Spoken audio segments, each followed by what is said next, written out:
بنورنا الدنيا وننشر في الفضاء أملا ونعلي عزم همتنا فمن طلب العلا وصل. الحمد لله رب العالمين والعاقبة للمتقين والصلاة والسلام على سيد الأنبياء والمرسلين سيدنا وحبيبنا وحبيب رب العالمين محمد وعلى آله وأصحابه ومن هدى بهديه إلى يوم الدين. وبه قال حدثنا عبد الله بن محمد قال حدثنا سفيان عن عمرو سمع جابرا عن أبي سعيد الخدري رضي الله عنه وعنه أجمعين عن النبي صلى الله عليه وسلم قال: يأتي زمان يغزو فيه فئام من الناس فيقال فيكم من صحب النبي صلى الله عليه وسلم فيقال نعم فيفتح عليه. ثم يأتي زمان فيقال فيكم من صحب أصحاب النبي صلى الله عليه وسلم فيقال نعم فيفتح. ثم يأتي زمان فيقال فيكم من صحب صاحب أصحاب النبي صلى الله عليه وسلم فيقال نعم فيفتح. عام طور پر جو لوگ برکت کا انکار کرتے ہیں اس روایت سے ثابت ہوتا ہے کہ بہرحال انسان کے صلاح اور تقوی کی برکت کا انکار نہیں کیا جا سکتا ہے. امام بخاری اپنے شیخ عبداللہ ابن محمد المسندی سے اور وہ سفیان ابن عیینہ سے اور وہ عمرو ابن دینار سے اور وہ جابر ابن عبداللہ الانصاری اور وہ حضرت ابو سعید سعد ابن مالک الانصاری رضی اللہ تعالیٰ عنہ سے روایت کرتے ہیں یاتی زمان کہ نبی کریم صلی اللہ علیہ وسلم نے ارشاد فرمایا کہ ایک زمانہ ایسا آئے گا یغزو فیہا فئام من الناس کہ اس میں لوگوں کی جماعت یہ جنگ کرے گی. فئام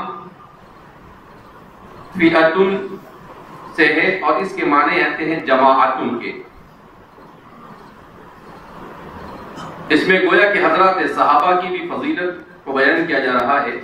فَيُقَالُ فِيكُمْ مَنْ صَحِبَ النَّبِيَّ صلی اللہ علیہ وسلم تو پوچھا جائے گا کہ اس لشکر میں کون ہے جس نے نبی کریم صلی اللہ علیہ وسلم کی صحبت اختیار کی. فَيُقَالُ نعم تو کہا جائے گا کہ ہے. اکا دکا جو بھی صحابہ بچے ہوں گے فَيُفْتَحُ عَلَيْهِ اس کی برکت سے فتح حاصل ہوگی. صحابی رسول صلی اللہ علیہ وسلم کی برکت سے کیا ہوگی؟ فتح حاصل ہوگی. ثم یأتی زمان پھر زمانہ آئے گا فیقال تو پوچھا جائے گا فیکم من صحب اصحاب النبی صلی اللہ علیہ وسلم کہ تم میں کون ہے جس نے حضرات صحابہ کی صحبت پائی یعنی تابعی کہ تم میں کوئی تابعی ہے یا نہیں. فیقال نعم تو کہا جائے گا کہ ہاں فیفتح کا اس تابعی کی برکت سے فتح یابی حاصل ہوگی. ثم یأتی زمان حضور فرماتے ہیں کہ پھر ایک زمانہ ایسا آئے گا فیقال تو پوچھا جائے گا فیکم من صاحب اصحاب النبی صلی اللہ علیہ وسلم کہ تم میں کون ہے جس نے تابعی کو دیکھا یعنی تبع تابعی کا کون ہے جو تبع تابعی ہے جس نے صحابہ کو دیکھا صحابہ کو دیکھنے والے کو دیکھا. کہا جائے گا کہ ہاں ہے. فیفتح فرماتے ہیں یفتح اسی کی برکت سے فتح حاصل کی جائے گی. تو اللہ کے رسول صلی اللہ علیہ وسلم اس روایت میں یہ بیان کرنے جا رہے ہیں. امام بخاری نے اس روایت کو اس مقصد سے بیان کیا کہ اس امت کو اللہ رب العزت صرف اس کے ظاہری اسباب کی وجہ سے نصرت اور مدد نہیں کرتے ہیں بلکہ اس امت کی نصرت اور مدد میں کمزوروں کا بھی اہم رول ہوتا ہے. اب سوال پیدا ہوتا ہے کمزور کا کیا رول ہوتا ہے؟ کمزور کا رول یہ ہوتا ہے کہ وہ دعا کرتا ہے اور اس کی دعا کی برکت سے روحانیت کے طور پر گویا کہ مدد حاصل ہوتی ہے اور نصرت ملتی ہے. تو اس لیے اس سے پتا چلا کہ امت مسلمہ کو دعا سے رستگاری نہیں, دعا سے کوئی خلاصی اور چھٹکارا نہیں. تمام اسباب کے بعد بھی اگر اللہ سے تعلق کمزور ہوتا ہے تو اس صورت میں کامیابی کا ملنا ناممکن ہے, ممکن نظر آتا نہیں ہے. اس لیے امت کو ضرورت اس بات کی ہے کہ وہ تمام اسباب, آج امت کے پاس ہر قسم کے اسباب ہیں. آج جتنی تعداد میں امت مسلمہ پائی جاتی ہے دنیا میں اتنی تعداد میں کبھی مسلمان نہیں. آج جتنی تعداد میں مسلمانوں کے پاس جتنا مال ہے، اس سے پہلے کبھی مسلمانوں کے پاس اتنا مال نہیں تھا. ہر چیز ہے، لیکن امت کے پاس جس چیز کا فقدان ہے وہ ہے تعلق مع اللہ کا، کہ امت کا تعلق اللہ کے ساتھ اچھا باقی رہا نہیں. نہ نماز، ہمارے پاس نماز کا اہتمام ہے، نہ دعاؤں کا اہتمام ہے، نہ گھروں میں تربیت کا اہتمام ہے. ہر چیز کا فقدان ہے، جو اس امت کی تنزلی کا سب سے اہم اور بنیادی سبب ہے. اسی لیے حضرت عمر رضی اللہ تعالیٰ عنہ کے دور مسعود میں ایک مرتبہ جب یہود و نصارہ کے ساتھ مقابلہ ہونے والا تھا تو ان لوگوں نے یہ چال چلی کہ مسلمان جس جگہ سے گزرنے والے تھے وہاں پر نیم برہنہ عورتوں کو کھڑا کر دیا. اب صحابی رسول نے حضرت عمر سے رابطہ کیا کہ ہمیں ایسا پتہ چلا ہے کہ اس طرح سے وہ لوگ ہمارے اوپر عورتوں کے ذریعے سے جادو چلانے اور فتنہ چلانے کی کوشش کر رہے ہیں، تو ہمیں کیا کرنا چاہیے؟ تو حضرت عمر نے فوراً اس کا جواب دیا کہ تم اور وہ دونوں انسان، فرق صرف دو چیزوں کا ہے. ان کے پاس ایمان نہیں، تمہارے پاس ایمان ہے. تمہارے اور ان کے اعمال میں فرق ہونا چاہیے. تم اگر ان عورتوں کو نہیں دیکھو گے اور اپنی نظروں کو نیز کے جھکا کر نکل جاؤ گے تو صرف اس کی برکت سے اللہ تمہیں کامیابی کیا کرے گا؟ عطا فرمائے گا. اس لیے کہ اسی کی برکت سے اللہ رب العزت مسلمان کو کامیابی عطا فرماتا ہے. تو فرماتے ہیں کہ وہ جب سنایا گیا مسلمان لشکر کے سامنے تو سارے مسلمان اپنی نظروں کو نیچے کرتے ہوئے وہاں سے کیا ہو گئے؟ گزر گئے. اور دوسرے دن پتہ چلا کہ فتح یابی کیا ہو گئی؟ حاصل ہو گئی. تو اس لیے گناہوں کے ساتھ مسلمان کو کبھی بھی دنیا میں بھی ترقی مل سکتی نہیں ہے. نہ دین کی ترقی حاصل ہو سکتی ہے اور نہ دنیا کی ترقی. دونوں ترقی کے حصول کے لیے اعمال صالحہ، اخلاق حسنہ، علم اور ان تمام تقوی اور طہارت، تمام امور کا ہونا کیا ہے؟ امر لابدی ہے. باب لا یقول فلان شہید. یہ باب یہ نہ کہا جائے کہ فلاں آدمی شہید ہے. کیا مطلب؟ کہ کسی آدمی کے بارے میں آپ یہ دعویٰ نہیں کر سکتے ہیں کہ وہ شہید ہونے کے بعد بھی شہادت کے رتبے کو پہنچ چکا. کہ اللہ کے رسول صلی اللہ علیہ وسلم کے زمانے کے ایک واقعے کو اس میں ذکر کیا جا رہا ہے. بڑا حیرت انگیز واقعہ ہے کہ میدان جنگ میں بہادری کے جوہر بتانے کے باوجود بھی وہ جہنم کا ایندھن بنتا ہے. اس سے کیا پتا چلا کہ انسان مسلسل نیکی کرے، وہ اس ظلم میں مبتلا نہ ہو کہ میں تو بخشا ہی گیا ہوں. پڑھا رہا ہے تو وہ سوچتا ہے اتنے سارے بچے میرے پاس پڑھ گئے، اپنی تو جنت فکس. حافظ بنا رہا ہے تو وہ یہ سمجھے کہ میں تو اتنے سال اتنے بچوں کو حافظ بنایا، اپنی تو جنت کیا ہو گئی؟ فکس ہو گئی. امامت کرا رہا ہے کہ 50 سال سے لوگوں کو اتنی نمازاں پڑھائی، میری تو جنت کیا ہے؟ فکس. نہیں، کسی کی کوئی جنت فکس ہوتی نہیں ہے. انسان کی کیا نیت ہے اور کس نیت کے ساتھ وہ عمل کر رہا ہے اور اس کا نتیجہ آخر میں کیا ہو سکتا ہے سوائے اللہ کے اسے کوئی جانتا نہیں ہے. امام بخاری نے اس باب کو اسی لیے قائم کیا ہے، باب لا یقال فلان شہید. یہ نہیں کہا جا سکتا ہے کہ فلاں شہید ہے. اور ابو ہریرہ سیدنا راویۃ الاسلام ابو ہریرہ رضی اللہ تعالی عنہ فرماتے ہیں عن نبی صلی اللہ علیہ وسلم، تعلیقاً اس روایت کو بیان کر رہے ہیں. اسی کو باب افضل الناس مؤمن یجاہد بنفسه ومالہ میں آپ نے موصولاً اس روایت کو ذکر کیا ہے. اللہ اعلم بمن یجاہد فی سبیلہ، اللہ خوب اچھی طرح جانتا ہے کہ کون اس کے راستے میں جہاد کر رہا ہے. اللہ اعلم بمن یکلم فی سبیلہ، اللہ خوب اچھی طرح جانتا ہے کہ کون اس کے راستے میں زخمی کیا جاتا ہے. یعنی اللہ کے علاوہ اخلاص کو کوئی اور جانتا نہیں. کوئی بھی شخص خود مخلص بھی اپنے مخلص ہونے کا دعویٰ نہیں کر سکتا. اللہ کے علاوہ کبھی کبھی ایسا ہوتا ہے کہ وہ اپنے آپ کو مخلص سمجھتا ہے مگر وہ مخلص ہوتا نہیں.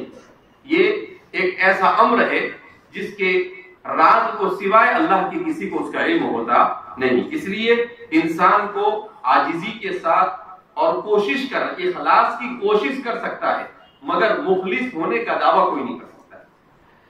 وبه قال حدثنا قتيبة قال حدثنا يعقوب بن عبد الرحمن عن ابي حازم عن سهل بن سعد الساعدي رضي الله عنه وعنهم اجمعين ان رسول الله صلى الله عليه وسلم التقى هو والمشركون فاقتتلوا فلما مال رسول الله صلى الله عليه وسلم الى عسكره ومال الاخرون الى عسكرهم وفي اصحاب رسول الله صلى الله عليه وسلم رجل لا يدع لهم شاذة ولا فاذة إلا اتبعها يضربها بسيفه فقال ما أجزأ منا اليوم أحد كما أجزأ فلان فقال رسول الله صلى الله عليه وسلم أما إنه من أهل النار فقال رجل من القوم أنا صاحبه فخرج معه كلما وقف معه وإذا أسرع معه قال فجرح الرجل جرحا شديدا فاستعجل الموت فوضع نسل سيفه بالأرض وذبابه بين ثدييه ثم تحمل على سيفه فقتل نفسه فخرج الرجل إلى رسول الله صلى الله عليه وسلم فقال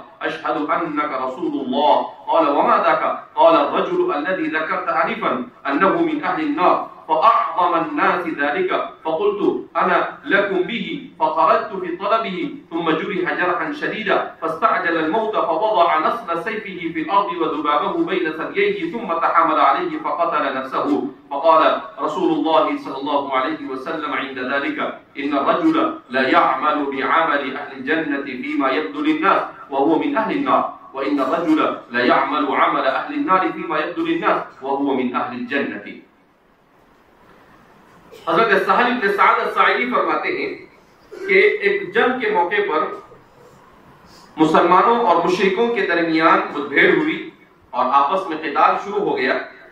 فلما مال رسول اللہ الى عسکرہ رسول اللہ صلی اللہ علیہ وسلم اپنے لشکر کی طرف بڑھے ومال الاخرون الى عسکرہم اور جو دوسرے سامنے والے لشکر تھے وہ بھی یعنی دونوں طرف سے سرداروں نے اس جنگ کے شروع کرنے کا اندیا دیا اور اس کا آغاز کرنے کے لیے کہا. وفی اصحاب رسول اللہ صلی اللہ علیہ وسلم رسول اللہ صلی اللہ علیہ وسلم کے اصحاب میں ایک شخص تھا. اس کے بارے میں آتا ہے کہ اس کا نام تھا قزمان.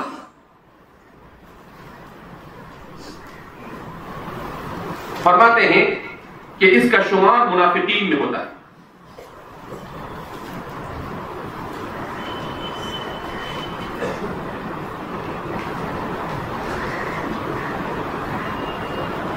تو یہ شخص بھی جنگ میں شریک ہوا, قزمان نامی شخص جو منافق تھا در حقیقت. تو فرماتے ہیں لا يدع لهم شاذة ولا فاذة الا تبعها يضربها بسيفه. ہر کسی کا وہ پیچھا کرتا تھا. کیا مطلب الشاذة والفاذة یہ ضرب المثل ہے, یعنی چھوٹے بڑے کسی کو نہیں بخشتا تھا. اس کو اردو میں ہم بولیں گے کہ جیسا بھی اسے کوئی بہادر نظر آتا تھا تو اس کے پیچھے بھی لگتا تھا, اسے مار دیتا تھا. کوئی کمزور نظر آتا تھا اس کے پیچھے بھی لگتا تھا اور مار دیتا تھا. شاذتن کا مطلب کمزور اور فاذتن کا مطلب مضبوط. تو جو بھی اسے جس قسم کا بھی آدمی اسے ملے الا اتبعها اس کے پیچھے لگتا تھا, یضربها بسیفه اور اپنی تلوار سے اسے ختم کر دیتا تھا. فقال ما اجزا منا اليوم احد كما اجزا فلان. تو صحابہ آپس میں ایک دوسرے سے بات کرنے لگے کہ اس شخص سے زیادہ بہادری دکھانے والا آج کوئی نہیں نظر آتا ہے. یعنی بڑی بہادری سے آدمی کیا کر رہا ہے, لڑ رہا ہے. فقال رسول اللہ صلی اللہ علیہ وسلم, تو رسول اللہ صلی اللہ علیہ وسلم نے صحابہ کے آپس کی اس گفتگو کو سن لیا. تو آپ نے کہا اما انہ من اہل النار. حضور نے کہا یہ اہل جہنم میں سے. فقال رجل من القوم. تو صحابہ میں سے ایک شخص نے کہا کہ میں ذرا ان کا پیچھا کرتا ہوں. یہ کون ہے؟ تو فرماتے ہیں ان کا نام ہے اقسم ابن ابی الجون. حضرت اقسم ابن ابی الجون رضی اللہ تعالیٰ عنہ, انہوں نے ان کا پیچھا کیا. تو رجل من القوم سے مراد, رجل سے مراد یہاں پر حضرت اقسم ابن ابی الجون. تو اقسم ابن ابی الجون نے اس کا پیچھا کیا اور کہا کہ میں آج اس کے پیچھے لگ جاتا ہوں. فخرج معه, اس کے پیچھے ہو لیے. فلما وقف معه, جہاں پر وہ ٹھہرتا تھا وہ ٹھہر جاتے تھے. واذا اسرع معه, جہاں پر وہ تیز قدموں کے ساتھ آگے بڑھتا تھا یہ بھی آگے بڑھ جاتے تھے. قال فجرح الرجل جرحا شديدا. حضرت اقسم ابن ابی الجون فرماتے ہیں کہ وہ آدمی سخت زخمی ہو گیا لڑتے لڑتے. استعجل الموت, اور اس نے موت میں جلد بازی کی, یعنی اس زخم پر صبر نہیں کیا. فوضع نسل سیفه بالارض, تو اس نے اپنی تلوار کے پکڑنے کے حصے کو زمین پر رکھا. وَذُبَابَهُ بَيْنَ ثَدْيَيْهِ, اور اس کا جو نوک دار حصہ تھا اس کو اپنے سینے پر رکھا. ثُمَّ تَحَامَلَ عَلَى سَيْفِهِ, اور پھر پورا وزن اس پر دے دیا. فَقَتَلَ نَفْسَهُ, اور خودکشی کر وہ مر گیا. فخرج الرجل الى رسول اللہ صلی اللہ علیہ وسلم، تو دیکھ لیا کہ اس نے تو خودکشی کر لی، تو حضرت اکثر بن ابی جون رسول اللہ صلی اللہ علیہ وسلم کو ڈھونڈتے ہوئے حضور کے پاس پہنچے، فقال اشهد انک رسول اللہ، اور کہا میں گواہی دیتا ہوں کہ آپ واقعتاً اللہ کے رسول ہیں۔ قال وما ذا، حضور نے کہا کہ اچانک تم کو کیا ہو گیا، ابھی آ کر ہی کیا ہے، وہ تم تو ہو ہی مسلمان، شہادت دیتے ہی ہو۔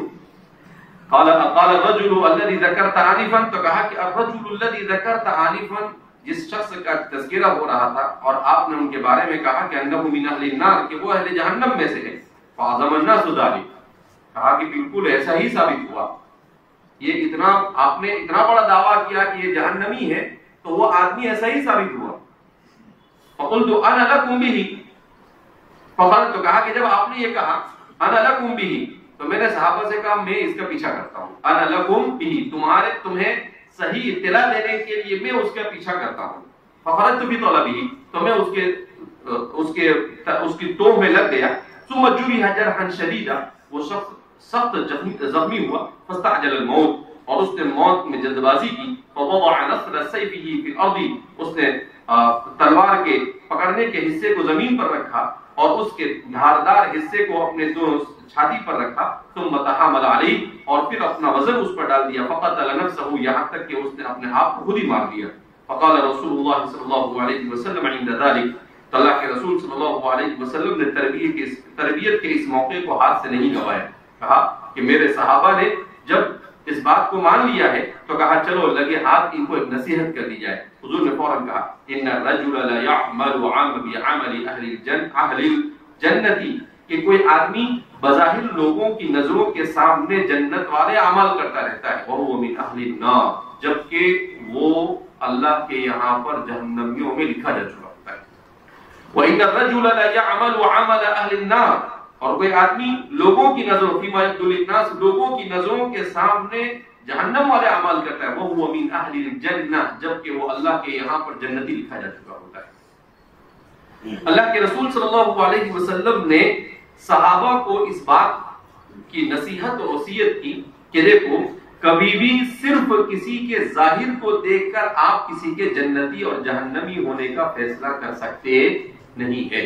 جنتی جہنمی ہونا یہ اللہ کے علاوہ کسی کو نہیں معلوم، اسی لیے فرماتے ہیں کہ اس شخص کے بارے میں دو باتیں حضرات صالحین فرماتے ہیں، بعض نے کہا کہ یہ منافق تھا، بعض نے کہا یہ منافق تو نہیں تھا، البتہ اس نے خودکشی کی، اور خودکشی کرنا یہ شریعت مطہرہ میں بہت بڑا جرم ہے۔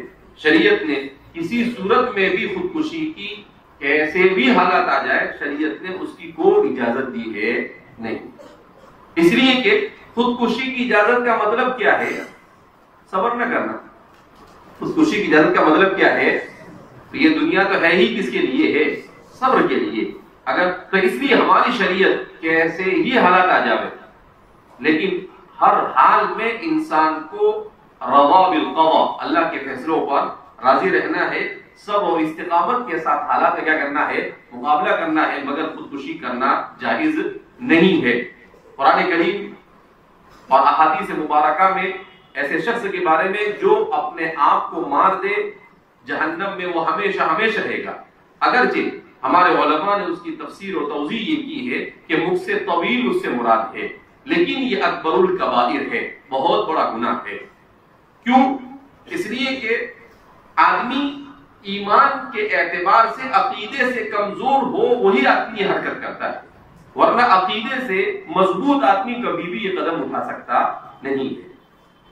دنیا میں لوگوں پر کیسے کیسے حالات آئے، ہم نے اللہ کے رسول صلی اللہ علیہ وسلم کے صحابہ پر جب مکہ میں ظلم ہونے لگا، عبداللہ بن مسعود کہتے تو ہم نے کہا کہ حضور کب تک کے صبر کریں گے؟ آپ صلی اللہ علیہ وسلم نے کہا کہ فی من کان قبلکم، تم سے پہلے جو لوگ تھے ان کو ایسا لایا جاتا تھا بادشاہ کے سامنے، ان کے سر پر آرا رکھ دیا جاتا تھا لکڑی کاٹنے کا، اور اس کو یوں پھرایا جاتا تھا، اور پھر پوچھا جاتا تھا کہ ایک اللہ کی گواہی دیتے ہو یا کفر و شرک کرتے ہو؟ کہا کہ اس کو پھراتے پھراتے اس کی پیشانی تک لایا جاتا تھا، پھر بھی وہ کہتا تھا کہ میں ایک اللہ کو مانتا ہوں، یہاں تک کہ اس کے دو ٹکڑے کر دیے جاتے تھے۔ کہا ایسے حالات پر بھی لوگوں نے کیا کیا، یعنی اس سے بدتر تو حالت کوئی نہیں ہو سکتا نا انسان کے لیے۔ تو کہا اللہ کے رسول صلی اللہ علیہ وسلم نے صحابہ کو یہی تلقین دی کہ یہ اللہ کا نظام ہے اس دنیا میں، کہ اللہ کبھی کسی کو مصائب میں آزمائش میں مبتلا کر کر آزماتا ہے اور کبھی کسی کو نعمت دے کر آزماتا ہے. یہ دنیا میں دو ہی امتحان ہے، الصبر والشکر. نعمت ملی تو کیا ہے، شکر کرتا ہے یا نہیں، اور نعمت نہیں ملی تو صبر کرتا ہے یا نہیں. تو اللہ کے رسول صلی اللہ علیہ وسلم نے اس روایت میں ہی بتایا کہ کسی انسان کو صرف آپ ظاہری طور پر دیکھ کر اس کے بارے میں جنتی اور جہنمی ہونے کا فیصلہ کر سکتے نہیں ہے، کبھی بھی ہو سکتا ہے. اب پھر سوال پیدا ہو کہ اگر ایسا ہی ہے تو پھر آدمی کیوں عمل کرے؟ نہیں، انسان اس بات کا مکلف ہے کہ وہ اللہ کی رضامندی کے لیے اعمال صالحہ خلوص نیت کے ساتھ کرنے کی سعی اور کوشش کرتا رہے. اس کا مکلف. تقدیر کا بہانہ بنا کر وہ بیٹھ سکتا نہیں کہ وہ مقدر میں لکھا ہوا ہے. اللہ نے تقدیر میں جو لکھا ہے وہ ایسا نہیں ہے کہ انسان مجبور محض ہے. وہ تو جبریہ کا عقیدہ ہے، فرقہ جبریہ جو کہتے ہیں کہ انسان مجبور محض ہے.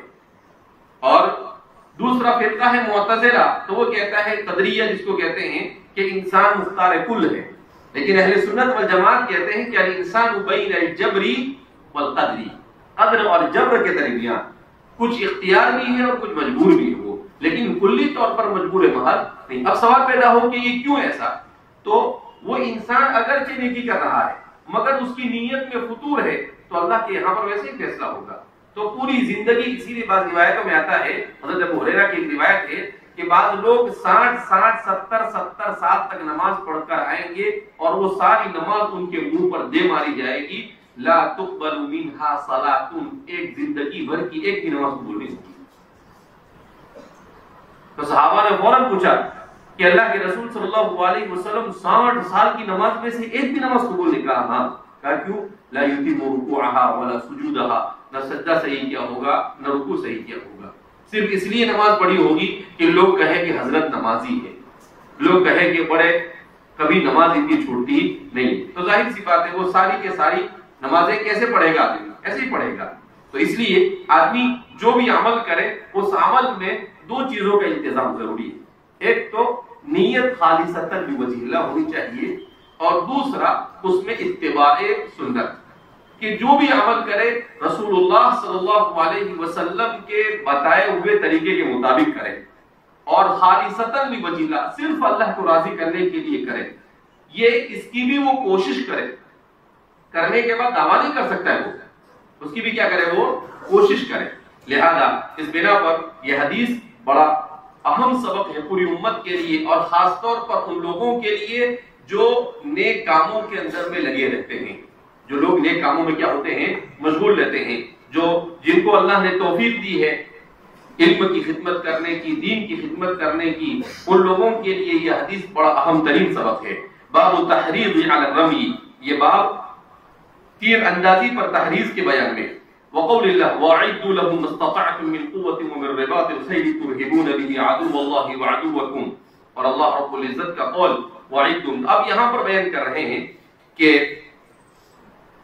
اللہ کے رسول صلی اللہ علیہ وسلم حضرات صحابہ کو جنگی مشق کرنے کے اوپر آمادہ کیا کرتے تھے. کیوں؟ کہ جنگ اور حالات کہہ کر نہیں آتے، کبھی بھی انسان پر حالات آ سکتے ہیں. تو مسلمان کا کام یہ ہے کہ وہ مستعد ہے، وہ تیار ہے. ایسا نہیں کہ جب آئے گا جب تیاری کرے گی، آئے گا جب کیا کرے گا، موقع ہوگا تو تیاری کرے گا، تیاری نہیں ہوگی تو کیا کرے گا.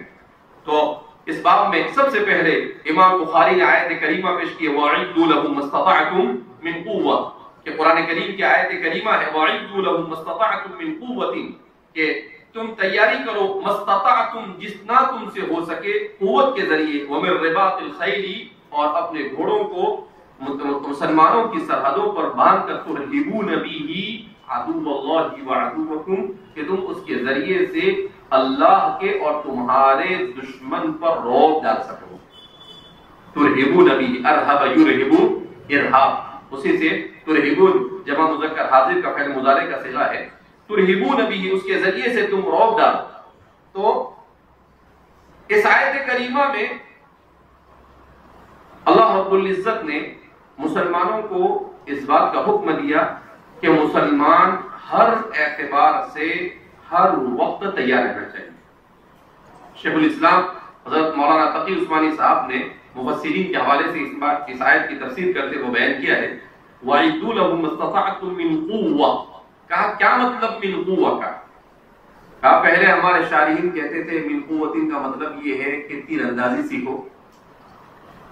پھر اس کے بعد جب آلات جدیدہ تو کہا کہ قرآن نے من قوتین کا ایسا لفظ استعمال کیا جو ہر زمانے کے ہر طرح کی مہارتوں کو شامل ہے. ہر زمانے کی ہر طرح کی مہارتوں کو کیا ہے؟ شامل ہے. کہ دشمن پر حملہ آور ہونے کے لیے، دشمن کا مقابلہ کرنے کے لیے جتنی بھی قسم کی ضرورت ملت اسلامیہ کو ہو سکتی ہے ان تمام کے تمام کو شامل ہے. یہ قوت العلم کو بھی شامل ہے، یہ قوت ظاہریہ کو بھی شامل ہے. اگر ہمارے زمانے میں میزائل کے ذریعے سے لڑا جاتا ہے، بموں کے ذریعے سے لڑا جا رہا ہے، ڈرون کے ذریعے سے لڑا جا رہا ہے، ٹیکنالوجی کے ذریعے سے جنگ کی جا رہی ہے، میڈیا کے ذریعے سے جنگ کی جا رہی ہے، تو مسلمان کو ہر میدان میں ان کا مقابلہ کرنے کے لیے اپنے آپ کو کیا کرنا چاہیے؟ تیار کرنا چاہیے. کسی میدان کو آپ خالی چھوڑ سکتے نہیں.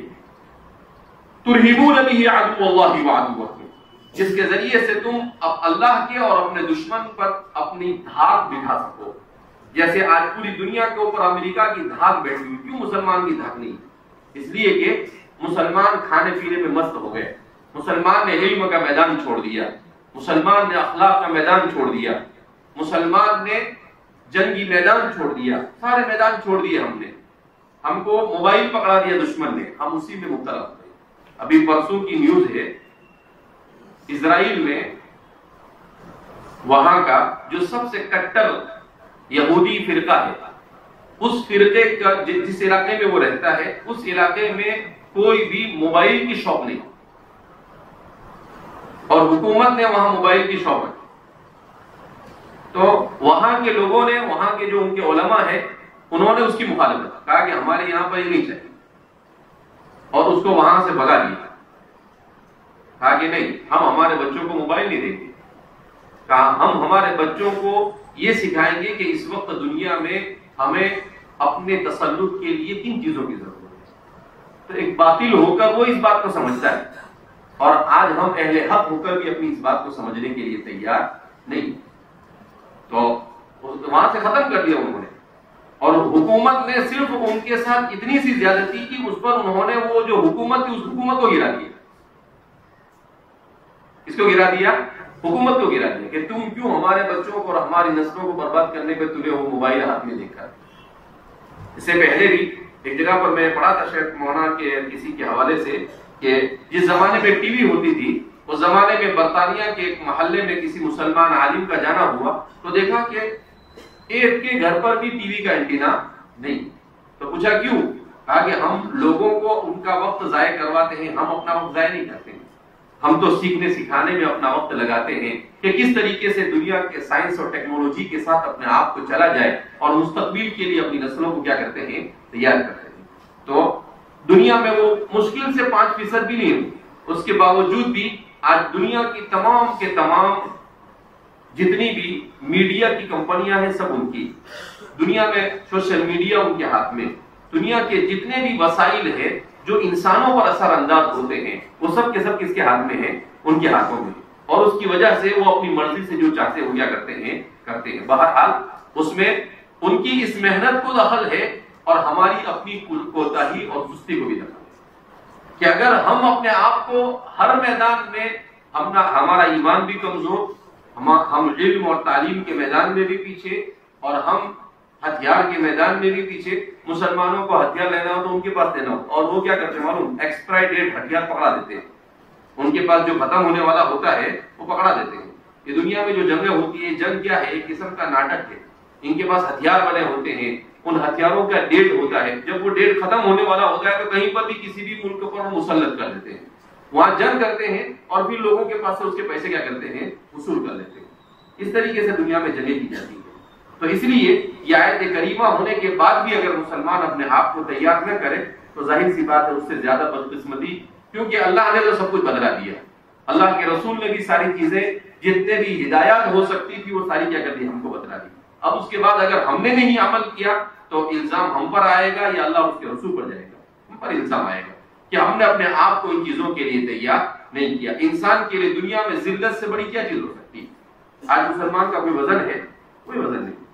ایک یہودی کو مار دے تو پوری دنیا میں ادھم مچا دیتے ہیں، اور مسلمان کتنے بھی مار دیے جاوے کسی کو جو رہتی نہیں.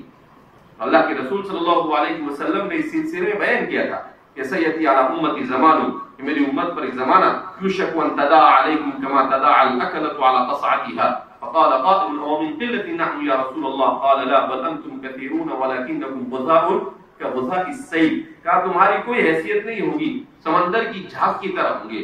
سمندر میں کچرا ڈالو تو سمندر کیا کرتا ہے؟ اس کو کنارے پر پھینک دیتا ہے، اس کو کیا کہتے ہیں؟ غزاء. کہا تمہاری حیثیت دنیا میں ایسی ہوگی، تم بہت زیادہ ہوں گے مگر تمہاری کوئی وقت نہیں ہوگی. صحابی نے فوراً پوچھا کہ ایسا کیوں؟ حضور نے کہا کہ تم وہن کی بیماری کا شکار ہوگے. تو کہا ومن وہن یا رسول اللہ، یہ وہن کیا ہوتا ہے؟ حضور نے کہا حب الدنیا وکراہیت الموت، دنیا کی محبت اور موت سے ڈرنا. حضرت ابو ہریرہ کا جب انتقال ہونے لگا تو فرماتے ہیں کہ حضرت ابو ہریرہ مسکرانے لگے. تو لوگوں کو تعجب ہوا کہ لوگ رو رہے ہیں ان کے ارد گرد اور حضرت ابو ہریرہ مسکرا رہے ہیں. تو کسی نے پوچھا یا ابا ہریرہ ما هذا الضحك، یہ ہنسنا کیسا؟ تو کہا الموت جسر یوصل الحبیب الى الحبیب، موت تو وہ پل ہے جو محبوب کو محبوب کے ساتھ ملا دیتا ہے. کہا مر جائیں گے اور مرنے کے بعد اللہ کے رسول سے ملیں گے، ابو بکر سے ملیں گے، عمر سے ملیں گے، اللہ سے ملاقات ہوگی. تو موت سے مسلمان پھر ڈرتا ہے. تو یہ وہ موت کی تمنا کرتے تھے کہ موت آ جاوے اور اللہ کے پاس جلدی سے کیا ہو جاوے؟ پہنچ جائے. اور آج کا انسان مسلمان ہو کر بھی سب کچھ نہیں حیثیتیں، ان کی تو ساری حیثیتیں تھیں، اس کے باوجود بھی وہ دنیا کو پسند نہیں کرتے تھے. تو اللہ کے رسول صلی اللہ علیہ وسلم نے کہا حب الدنیا، کہ میری امت پر جب دنیا کا غلبہ ہوگا کہ ان کو سوائے دنیا کے اور کچھ سمجھ میں آئے گا نہیں، کہ کہاں سے پیسے مل جائے، کہاں سے مال مل جائے، حلال حرام جائز ناجائز، اس کی کچھ بڑی نہیں ہوگی. تو فرمایا کہ پھر میری امت پر دشمن کیا ہو جائے گا؟ مسلط ہو جائے گا. اس لیے جب تک کہ وحن کا مرض امت سے جاتا نہیں، وہاں تک کہ امت کے سلسلے میں کوئی بات کہی جا سکتی نہیں کہ اسے عروج حاصل ہوگا. وہ بھی قال حدثنا عبد الله بن مسلمة قال حدثنا حاتم بن اسماعيل عن يزيد بن ابي عبيد قال سمعت سلمة بن الاكوع قال مر النبي صلى الله عليه وسلم على نفر من اسلم ينتظرون فقال النبي صلى الله عليه وسلم ارموا بني اسماعيل فان اباكم كان راميا وانا مع بني فلان قال فامسك احد الفريقين بايديهم فقال رسول الله صلى الله عليه وسلم ما لكم لا ترمون قالوا كيف نرمي وانت معهم قال النبي صلى الله عليه وسلم ارموا وانا معكم كلكم. حضرت سلمہ بن الاکوع رضی اللہ تعالیٰ عنہ، سلمہ بن الاکوع سنان بن عبداللہ الاسلمی، قبیل اسلم سے تعلق تھا، بڑے پیارے صحابی ہیں. وہ فرماتے ہیں کہ نبی کریم صلی اللہ علیہ وسلم کا گزر ہوا بنو اسلم کے اوپر سے. ینتظرون، تو آپ صلی اللہ علیہ وسلم نے دیکھا کہ وہ تیر اندازی کے مقابلے کی تیاری کر رہے ہیں. انتظر انتظار کے معنی التناظر الترامل السبق، کہ مسابقے کے لیے اور تیر اندازی کے مقابلے کے لیے تیاری کرنا. فقال نبی صلی اللہ علیہ وسلم ارموا بنی اسماعیل، اے بنو اسماعیل تیر چلاؤ. کیوں ان کو حضور نے بنو اسماعیل کہا؟ اس کی دو وجہ بیان کی جاتی ہے. ایک وجہ یہ بیان کی جاتی ہے کہ ان کے آبا و اجداد میں سے گزرے تھے اسماعیل ابن ابراہیم، اور بعد نے کہا کہ نہیں، چونکہ انصار اور مہاجر یہ سب کے سب عدنانیین اور قحطانیین ہے، اور عدنانیون اور قحطانیون یہ بنو اسماعیل ہے، یعنی حضرت اسماعیل کی اولاد میں سے. حضرت اسماعیل کی اولاد میں عدنان، حجاز میں جو لوگ رہتے تھے مکہ اور اس کے اطراف میں وہ بنو عدنان تھے، اور جو لوگ یمن وغیرہ میں رہتے تھے وہ بنو قحطان تھے. اور اوس اور خزرج کا تعلق انہی سے تھا، اور قبیل بنو اسلم کا تعلق یہ کس سے تھا؟ اوس اور خزرج سے تھا، انصار سے تھا. تو اس لیے حضور نے کہا کہ بنو اسماعیل تیر چلاؤ فإن أباكم كان راميا، اس لیے کہ تمہارے جد امجد یہ بھی بڑے تیر انداز تھے. حضرت اسماعیل علیہ السلام کیا تھے؟ بڑے مشہور تیر انداز تھے. وأنا مع بني فلان، اور پھر حضور نے کہا کہ چلو میں بنی فلاں کے ساتھ، یعنی 2 قبیلے چھوٹے چھوٹے قبیلے والے تھے، اور کہا چلو میں ان کے ساتھ. تو آپ صلی اللہ علیہ وسلم 2 فریق میں سے ایک فریق کی طرف ہو گئے. اور اس کے بعد قال فامسك احد الفريقين بايديهم، تو جو سامنے والا فریق تھا انہوں نے تیر بازی جو کر رہے تھے وہ رک گئے اس سے. اور رسول اللہ صلی اللہ علیہ وسلم ما لكم لا ترون، تو حضور نے کہا کہ بھائی شروع کرو، کیوں دین نہیں چلا رہے ہو؟ قالوا كيف نرضي وانت معهم، کہا کہ اللہ کے رسول صلی اللہ علیہ وسلم آپ ان کی طرف سے ہیں اور ہم ایسے کیسے مقابلہ کر سکتے ہیں؟ یعنی آپ ان کی طرف سے ہیں، آپ ان کی طرف سے ہو تو آپ کے ان کی طرف سے ہوتے ہوئے اگر شکست ہو گئی تو ہم کو نہیں اچھا لگے گا. جیسے وہ آپ نے پڑھا نا پیچھے کہ اونٹیاں آگے بڑھ گئی تو صحابہ کو ناگوار گزرا. تو یہ صحابی کہتے ہیں کہ بھائی مقابلہ ہوا دونوں میں، اور کبھی ایسا ہوا کہ ہمارے دل آگے نکل گئے اور ان کے پیچھے نکل گئے تو ہم کو تکلیف ہوگی. تو یعنی حضور کا ادب دیکھو، بچے ہوں گے صحابہ کے تو فوراً وانت معهم قال النبي صلی اللہ علیہ وسلم وانا معكم كلكم، چلو چلو ٹھیک ہے میں نیوٹرل ہو جاتا ہوں. یعنی ان کے طرف سے بھی تم سب کی طرف سے ہو، تمہاری ٹیم میں بھی ہو ان کی ٹیم میں بھی ہو. اور پھر اس طرح سے اللہ کے رسول صلی اللہ علیہ وسلم نے ان کو تحریض کی. تو اللہ کے رسول صلی اللہ علیہ وسلم اپنے صحابہ کو اس طریقے سے ہر قسم کے حالات سے نمٹنے کے لیے تیاری کا حکم دیتے تھے، اس پر ان کو تحریض کرتے تھے. اس لیے مسلمان کھانے اور سونے والا نہیں ہوتا ہے. مسلمان تو ہمیشہ جفاکشی کے لیے کیا ہوتا ہے؟ تیار ہوتا ہے. آج کا مسلمان اس کو بریانی بولو تو فوراً بھاگے گا، اس کو دال چاول بولو تو ساری دنیا سب نماز وماز چھوڑ کے بھی بھاگ جائے گا، بولے وہاں کھانا تقسیم ہو رہا ہے اس کو صرف اتنا بول دو. تو دنیا میں انسان جس مقصد سے آیا ہے اس مقصد میں انسان لگنے کی کوشش کرے. کھانا پینا سونا یہ مقاصد نہیں ہے، یہ ضروریات حیات ہے، یہ زندگی کی ضرورتیں ہیں. وَالضَّرُورَةُ تَتَقَدَّرُ بِقَدْرِ الضَّرُورَةِ، اور ضرورت کے سلسلے میں اصول بنائے ہمارے فقہاء نے کہ ضرورت میں انسان ضرورت کے بقدر لگے، اس سے زیادہ نہ لگے. ہمارے یہاں الٹا ہے، مقصد کو چھوڑ کر بھی انسان ضرورت نہیں خواہش میں مبتلا ہو جاتا ہے. کس میں مبتلا ہو جاتا ہے؟ اسی لیے شیخ الاسلام حضرت مولانا تقی عثمانی صاحب نے اسلام اور جدید معیشت میں لکھا ہے کہ آج کے زمانے میں خواہش کو ضرورت کا نام دے دیا گیا اور ضرورت کو مقصد بنا دیا گیا اور مقصد کو فراموش کر دیا گیا کہ جو اصل مقصد ہے اس کو بھول گئے.